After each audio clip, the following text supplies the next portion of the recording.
segmen ngeheng. Kali ini kita ada di Medan Club, sebuah aset heritage di kota Medan dari tahun 1879, dari zaman Belanda. Untuk itu yang bisa menjelaskan tentang dia orang yang memang mengetahui sejarah dan juga memang sebagai ketua Medan Club di sini, Om Eswin Suparja. Bagaimana kisahnya, kita langsung aja jumpa Om Eswin ya. Yuk. Assalamualaikum Om. Alhamdulillah Om. Gimana ceritanya? Jadi ini Waspada TV mau cerita nih Om. Buat yang generasi muda, seperti yang generasi kami ini banyak belum tahu kan Om sejarah soal Medan Club. Jadi 1879. Tapi Om Eswin yang paling kompeten itu cerita soal Medan Club ini. Mungkin satu lagi, Om Eswin adalah ketua Medan Club yang sudah lama berkecimpung di kota Medan ini, aktif di segala bidang. Ya, jadi perlu dibawahi bahwa Medan Club itu perkumpulan. Jadi bukan yayasan. Jadi kisah berdirinya Medan Club ini tahun 1809 dulu dimulai, ini dulu kelentengnya Jepang ya. Kalau kelenteng Jepang itu ada namanya Shinto. Ya. Jadi itu pertama kali dibangun oleh Jepang, ini yang merupakan kuilnya mereka. Oh gitu. Jadi kemudian tidak lama kemudian pas Belanda datang ke Tanah Diri tahun 1905 untuk membuka perkebunan. Cuma perlu diingat bahwa Belanda datang pertama membangun perkebunan itu di selatan tanah itu adalah untuk membangun kebun tembakau.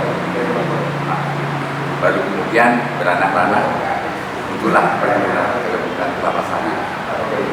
Jadi 1905 Belanda membangun Medan dengan kebun tembakaunya. Disitulah didatangkan tenaga kerja dari Jawa yang kemudian sekarang jadi ada Bujang Kusuma,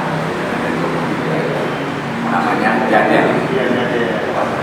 Ya, belakangnya. Kemudian beberapa tahun kemudian Belanda masuk di sini. Sebelum mereka membuka klubnya di Medan Club yang sekarang kita lihat ini, pertama di sana di jalan dekat di lapangan mereka di belakang kantor pos yang sekarang ada Bank BCA. Ya. Perjalanan berapa tahun kemudian akhirnya Belanda pindah ke situ. Jadi kelentengnya itu dipindahkan, Jepangnya, Belandanya itu langsung membuat klub.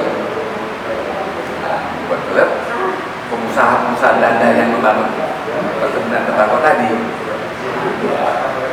Jadi kantornya itu adalah di kantor gubernur. Jadi pengusaha Belanda itu tentunya kan mencari klub untuk mereka menjadi klub hostnya Belanda, inilah dia Medan Club. Nah, kalau dulu mereka kalau nginepnya kan di hotel Lebur.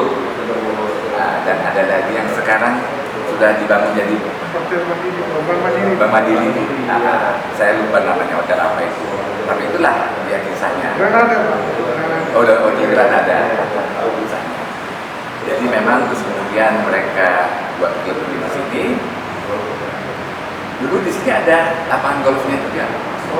Ada lapangan golfnya 9 hole sampai ke Sungai Deli. Besar. Ya karena ini kan masih belakang.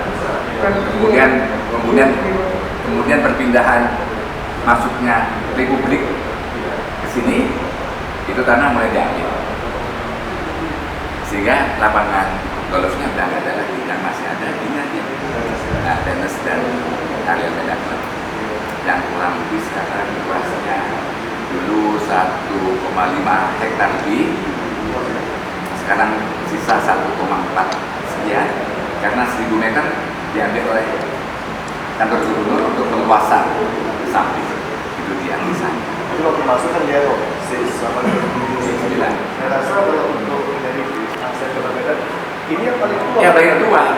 Cuma kita kan tidak pernah publikasikan keberadaannya Medan Club ini. Orang cuma melihat di top. Ya, di top tahun 19 sekian. Itu masih 19. Ya, kita 1879. Nggak ada lagi kan? Nggak ada lagi, ya ini gedung yang paling tua. Nah makanya ini sekarang kita sudah anggap ini adalah bangunan utama yang depan ini adalah heritage-nya, kebanggaannya kita. Ornamennya semua Ya, masih. yang ini yang harus dipertahankan sampai kapanpun. Ini adalah dan kita harapkan juga siapapun nanti yang menguasai Medan Club untuk tetap menjaga heritage-nya. Nah jadi memang di sini kumpulnya dulu orang Belanda, orang Inggris, kita bangun Horizon Schofield, Lonsum. Nah itu dia klubnya ini. Jadi dulu pengusaha itu istirahatnya itu di sini. Di sini ada ini klubnya. Memang tempat mereka untuk enjoy. Eksklusif ya. Ya eksklusif. Maaf dulu saya masih ingat waktu zaman masih dekat-dekat sebelum kemerdekaan, kalau ada orang kita lewat di sini dia harus jalan kaki, kalau naik sepeda sepedanya nih. Saking bagaimana kerasnya Belanda itu terhadap kita. Ya. Terus kemudian di belakang itu juga ada satu pohon besi yang di samping kafe. Nah itu udah hampir 200 tahun belum ya? 200 tahun. Ya. Itu Pak. Oh sudah ada pohon itu. Nah, pohon itu. Oh iya pohon besi itu. Nah itu dia. Iya. Ya yang kadang-kadang percaya tidak percaya, ya di situ dia. Nah, di situ dia. Jadi kemudian ada jalan, ada luasan-luasan ditambah. Iya, oh gitu ya. Tahun 1905 kan mulai Belanda. ke situ. Ya mulai Belanda bangun Sumatera Utara dengan kebun tembakau kan. Ya karena dulu kan kebanggaannya perkebunan ini kan tembakau. Dan mereka orang-orang kaya semua kan. Jadi dulu memang tembakau Delhi ini nomor satu dunia, bukan kembangan kota, penduduk makin banyak, akhirnya tembakonya. Kalau dari bangunannya sendiri ini kayaknya udah Ya kalau kita bilang ini kan nggak ada pakai paku, masih struktur lama ya. kan pakai siku-siku aja ini mas.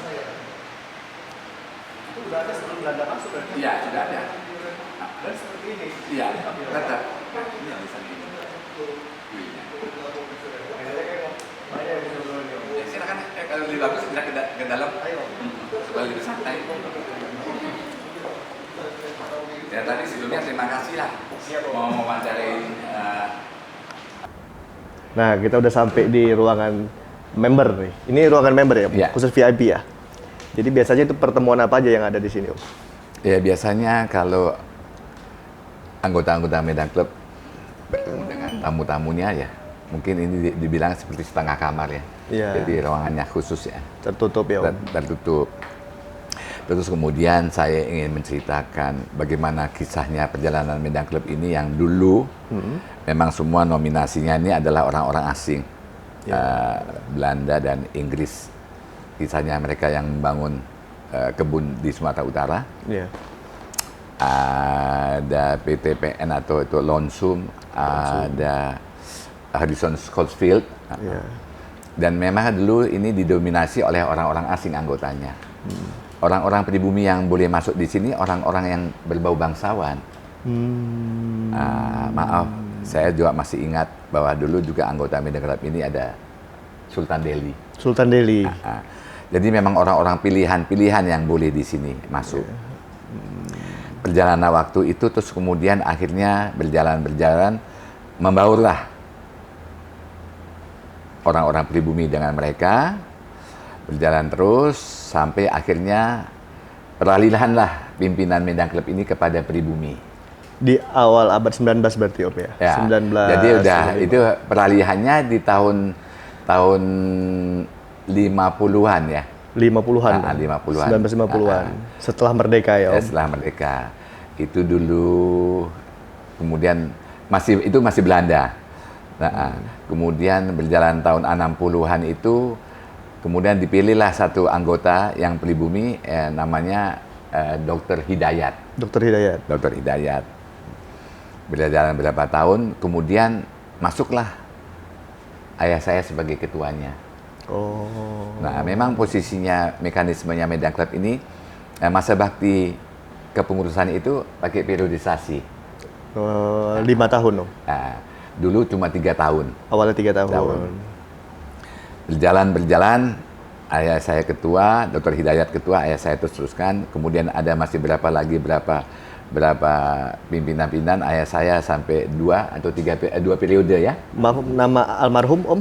Ayah saya Brigjen Purnawirawan Dr. Soekarja. Kebetulan Brigjen Purnawirawan? Ya, tentara ya. Tentara. Makanya saya juga aktif dulu hampir 11 tahun sebagai ketua FKPPI Sumatera Utara. Sumatera Utara. Jadi generasi itu dari ayah saya berjalan dengan beberapa pimpinan, tapi ya dari pribumi semua. Iya. Akhirnya muncullah sekarang masa bakti saya. Jadi sebelum masa bakti saya itu juga ada dipimpin oleh Pak Dr. Rahmat Syah. Pak Dr. Rahmat Syah ya. Di dalam masa kepemimpinan Pak Dr. Rahmat Syah ini masa bakti pengurusan itu dirubah. Jadi 4 tahun ya. Jadi 4 tahun. Jadi kemudian Pak Rahmat Syah, ada Pak Ben Sukma. Om Ben Sukma ya. Ben Sukma, terus kemudian berjalan, ada macam-macam. Akhirnya saya sekarang sudah menjadi ketua 2 periode. 2 periode ya Om. Ya mungkin tidak lama lagi juga akan meninggalkan masa pemerintahan ini ya. Kan regenerasi. Sampai tahun berapa Om? Sebenarnya sampai tahun ini. 2022. 2022. Saya juga mengharapkan bahwa nanti siapa yang meneruskan Medan Club ini tentunya mempunyai jiwa kebersamaan ya. Karena dulu diciptakannya Medan Club ini dari kita untuk kita. Ya, jadi tempatnya kita berkumpul dalam suasana kekeluargaan, saling membantu, saling mengisi, dan memang potensi keanggotaan ini sekarang di Medan Club ini terdiri dari 200 orang. 200 orang. Untuk segala macam tokoh ada di situ. Keanggotaan itu dirubah jadi pemilik. Jadi pemilik. Jadi sekarang ini klub dimiliki oleh 200 anggota. 200 anggota ya Om. Jangan punya hak yang sama gitu. Cuma tetap ada ketuanya ya. Saya tetap menjalankan roda organisasi sesuai dengan anggaran dasar. ADRT di sini ya. Di sini. Ya. Memang paling utamanya ya memang tempat kita berkumpul. Kalau enggak kita mau kumpul di mana yang tempat-tempat kita semua. Kalau di tempat-tempat lain kan suasananya sudah beda. Beda ya Om. Untuk anggota klub sendiri dari segala sektor ya Om. Ada pengusaha. Ada pengusaha, ada dari organisasi kepemudaan masyarakat, anggota DPR dan semuanya. Gitu. Misalnya seperti Pak Ijek, Wakil Gubernur juga anggota, sudah lama juga. Orang tuanya juga Pak. Sudah lama. Semuanya. Jadi semua lapisan ada di sini. Untuk menu di Medan Club, kulinernya terkenal dengan khas Belanda kan Om? Ya. Apa aja sih Om yang ada di Medan Club? Makanya di dalam perjalanan Om sebagai ketua, tanggung jawabnya Om itu memang menyangkut rasa makanan. Karena rasa makanan kita ini masih banyak yang berbau Belanda. Kakap goreng, bitterbalen, kakap insel, es krim bakar, oxtong. Oxtong itu sedap kali itu Om. Stik lidah. Iya. Ada empal goreng ya. Empal goreng sama nasi gorengnya. Jadi memang kalau saya lihat memang kalau bitterballennya ya masih tetap the best Medan Club karena memang setiap saat kita jaga rasanya ya Om. Terus kemudian kakap insel itu makanan kentang dengan ikan kakap yang pakai kerang itu. Kerang itu ya. Itu peninggalannya Belanda yang masih kita tetap. Itu masih ada ya Om ya? Masih ada, tetap. Itu dengarannya udah honger kita Om. Iya, honger. Ya. Itu boleh dicoba kawan-kawan. Coba. Iya. Jadi untuk menu sendiri ada nggak yang berubah Om dari zaman dulunya ke sekarang Om? Ya saya lihat kalau dulu di sini segala minuman keras ada. Untuk liquor, wine, beer. Semuanya ada. Karena ya gimana tempatnya kumpulnya orang-orang bule ya. Iya. perjalanan waktu belakangan ini Om buat bahwa untuk minuman keras Dihilangkan. udah dihilangkan. Jadi kita kembali kepada minuman ya seperti apa minuman jeruk. Di luar alkohol ya, Om? di luar Non-alkohol. jadi udah kita stop. Ya kan itu dia. Jadi minuman ada jus timun, jus apa ya, tapi yang minuman berbau alkohol kita hilangkan. Yang pastinya kopi.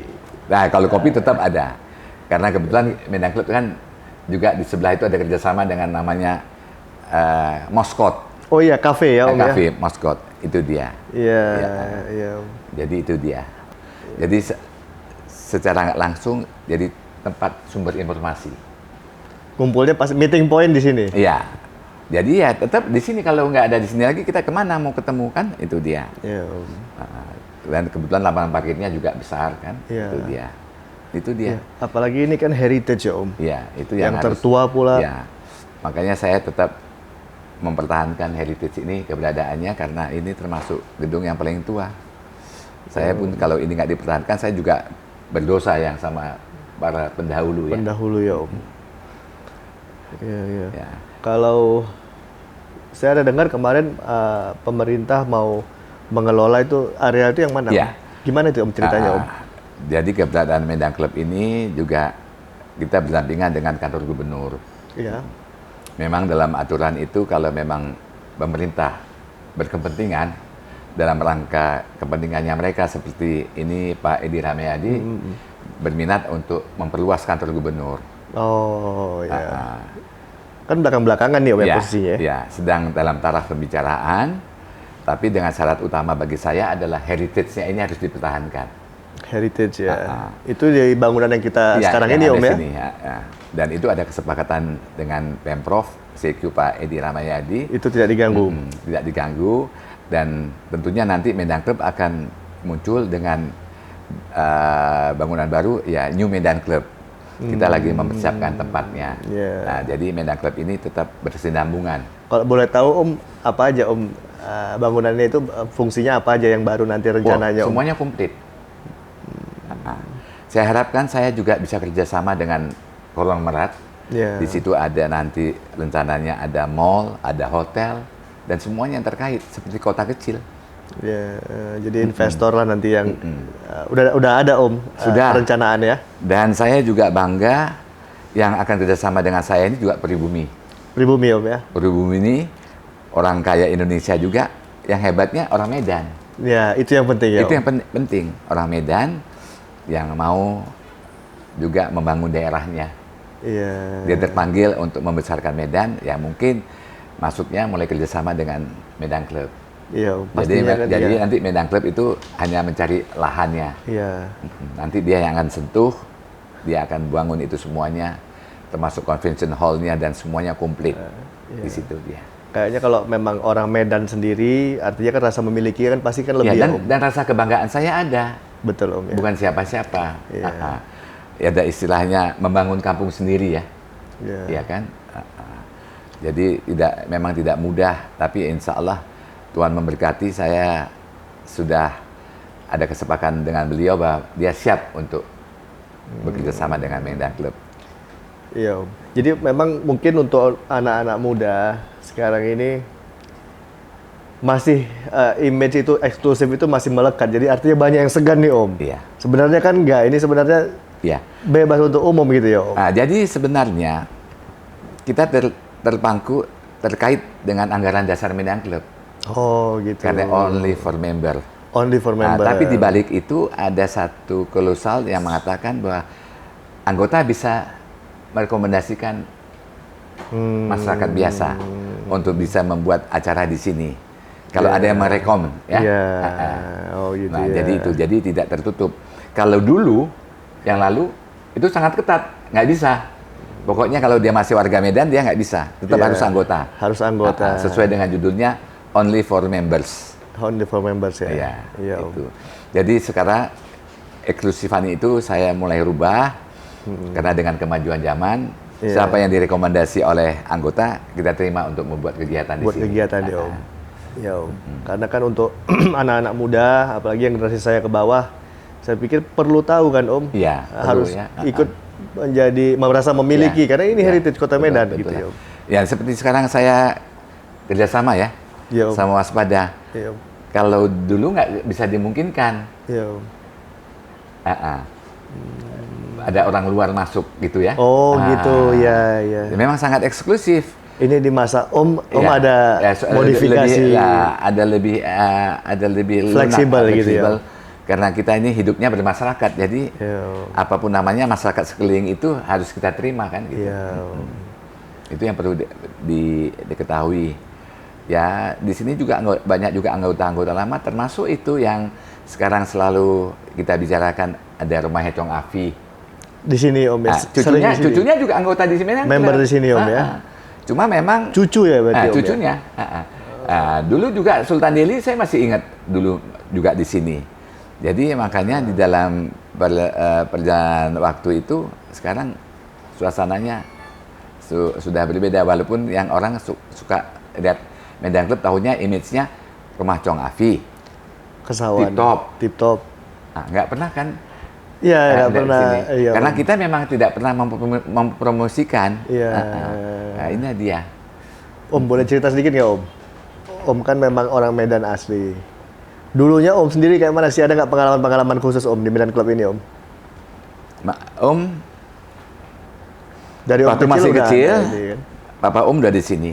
Om nggak boleh masuk. Nggak boleh masuk Om ya? Nggak boleh. Om diusir. Karena menyangkut soal usia, Oh. dan mungkin juga agak berbau-bau, masih yang berbau pribumi. Om kan sekolahnya di SMA 1. Om SMA 1. Kadang-kadang Om nggak masuk, bolos. Om masuk di sini aja diusir, nggak boleh. Diusir Om ya? Masih ingat ya Om? Masih ingat semuanya. Bagaimana Om diusir? Nggak bisa. Padahal papanya Om Di sudah sini.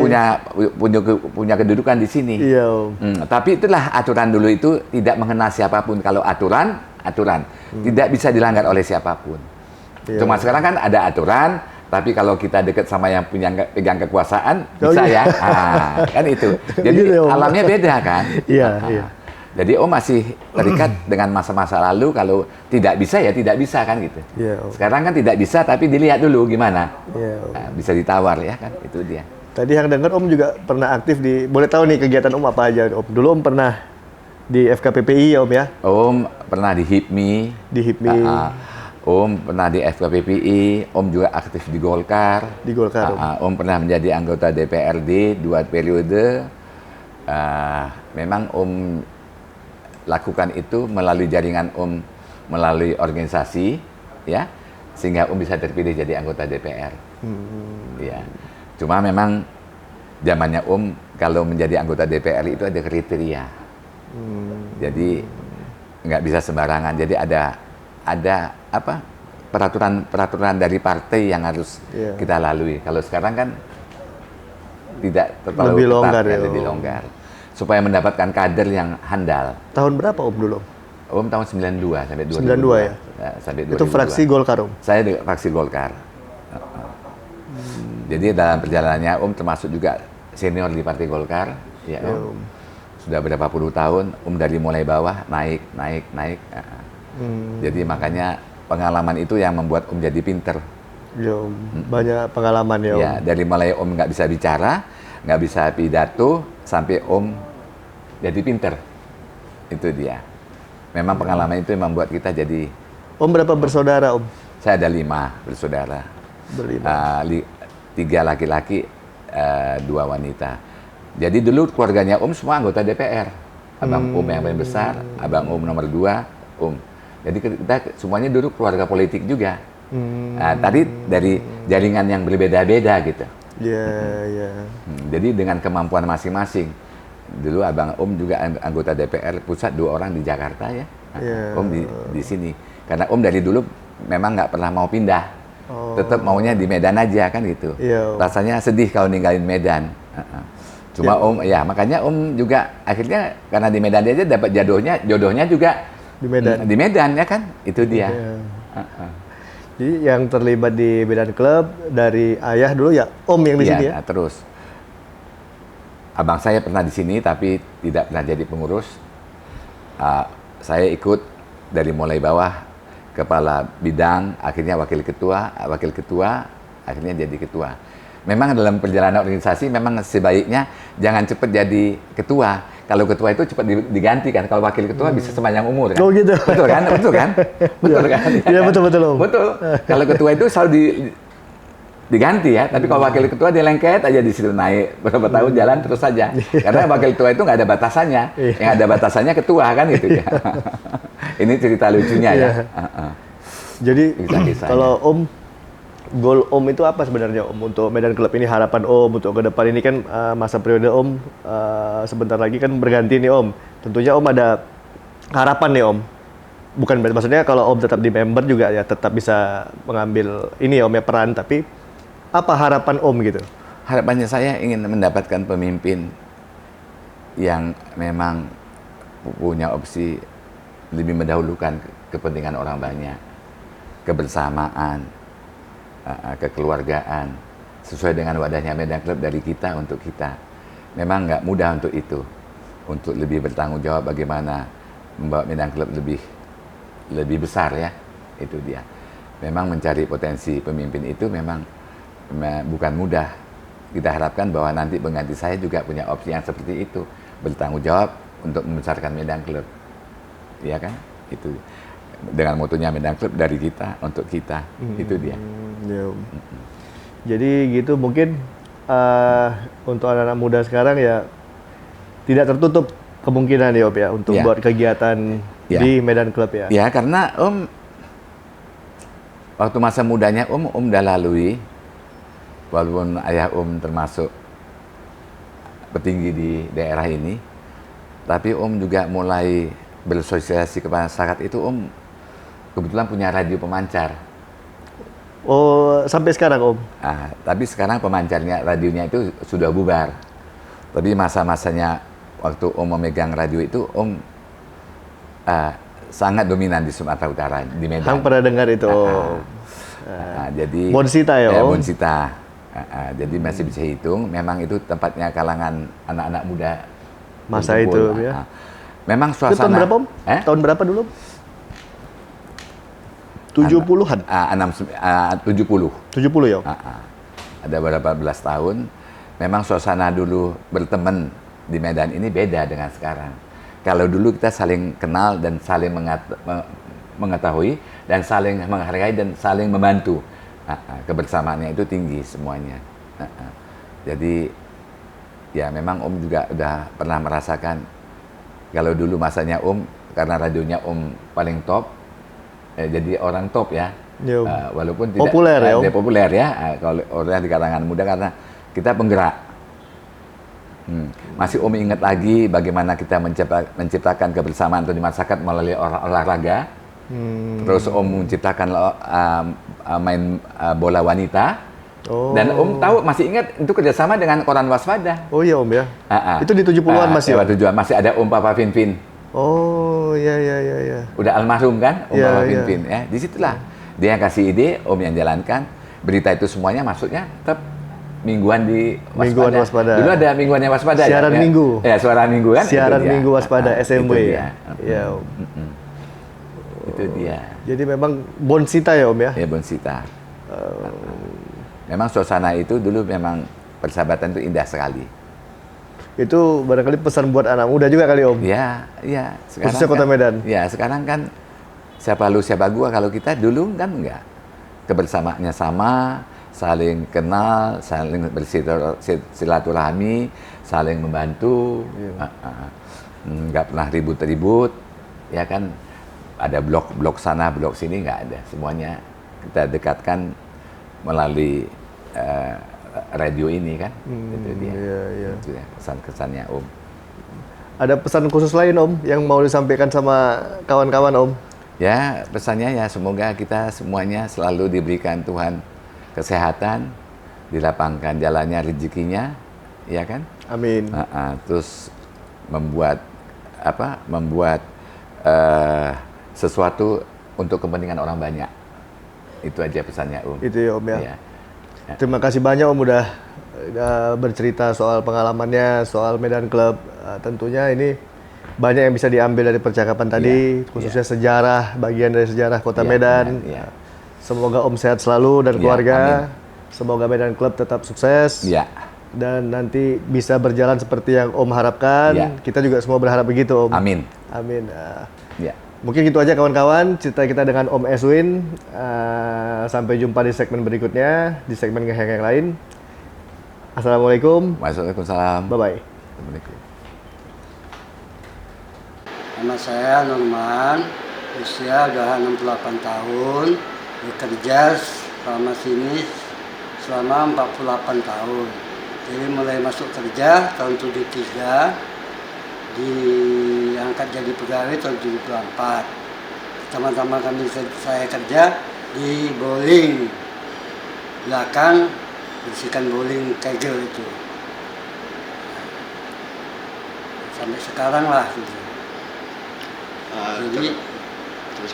Jadi umur saya sekarang udah 68. Pengalaman saya bekerja sini yaitu kalau dulu ya di sini ini tempat orang-orang bule. Begitu orang bule hari Jumat itu udah dari Asam Merah, Mobil Oil, Caltek, itulah Pijarun. Kalau udah hari Jumat tuh orang itu turun kemari, kumpul lah di sini semua. Apalagi pas malam minggu di ruangan ini baras ini full orang bule semua, minum whisky, minum bir gitu. Tahun berapa Pak? Tahun 70 sekitar 80-an gitu, 70-80-an. Harapan kami ya kalau Medan Club kalau apa bisa sukses kan itu. Tapi katanya ini kan mau diambil sama kantor gubernur. Jadi ya macam mana caranya ya kami ya berdoa aja. Kalau kami ini, saya inilah macam saya, karena udah tua ya minta dipensiunkan aja kan itu. Karena udah bekerja sini 48 tahun kan itu. Usia pun udah senja lah gitu. Selama saya bekerja di sini, kesan-kesannya ialah kita kan saya ini layan tamu. Kadang-kadang yang dimarahi sama anggota tamu, ya kadang-kadang anggota itu ya baik sama saya kan itu. Ya namanya kita bekerja ya gitulah, kita terima lah ya apanya kan. Kalau saya dan masih pengalaman saya satu di bawah saya lah kira-kira 3 tahun itu. Satu orang itu. Yang masih bekerja? Iya masih bekerja, namanya Pak Sugianto. Itulah yang cemalah. Ya mengharapkan saya cepatlah Medan Club ini di apa sama kantor gubernur lah gitu. Biar saya pun udah nggak kerja lagi sini, bisa melanjutkan usaha di rumah gitu. Nama saya Dewin. Saya bekerja di Medan Club dari kacung tenis sampai hari ini. Saya diangkat jadi pegawai Medan Club tahun 80. Usia saya saat ini 57 tahun. Saya baru bekerja di Medan Club kurang lebih 40 tahun. Sekarang jabatan saya sebagai manajer Medan Club. Pengalaman saya dari kacung tenis sampai sekarang kami di sini dulu bekerja harus sekolah sama manajer kami pertama Pak Tan Chin Hok atau Pak Adi Bustan. Kami wajib sekolah, kalau nggak sekolah tidak boleh bekerja di Medan Club. Sampai akhir hayat beliau itu tahun 87, saya bekerja di Medan Club ini sampai beliau meninggal, sampai manajer saya dari K0 sampai sekarang saya jadi manajer Medan Club berkat bimbingan dari Pak Adi Bustan. Tahun 87 begitu beliau meninggal, saya diminta diperbantukan oleh Pak Eswin untuk urusan Pak Eswin. Sampai saat ini saya dari tahun 87 sampai sekarang saya manajer Medan Club, tetap juga saya membantu Pak Eswin Setiawan Sukarja yang telah mendidik dan membina saya untuk menjadi manajer Medan Club. Di sini banyak berkesan, banyak sukanya daripada dukanya. Sampai saya bekerja sampai hari ini banyak sukanya daripada dukanya. Jadi memang di Medan Club ini 3/4 usia saya ada di Medan Club. Jadi pengalaman saya, semua yang dapat saya pengalaman dari Medan Club, baik dari untuk pribadi maupun untuk keluarga saya semua dari Medan Club. Orang tua saya operasi pun dibiayai oleh manajer Medan Club.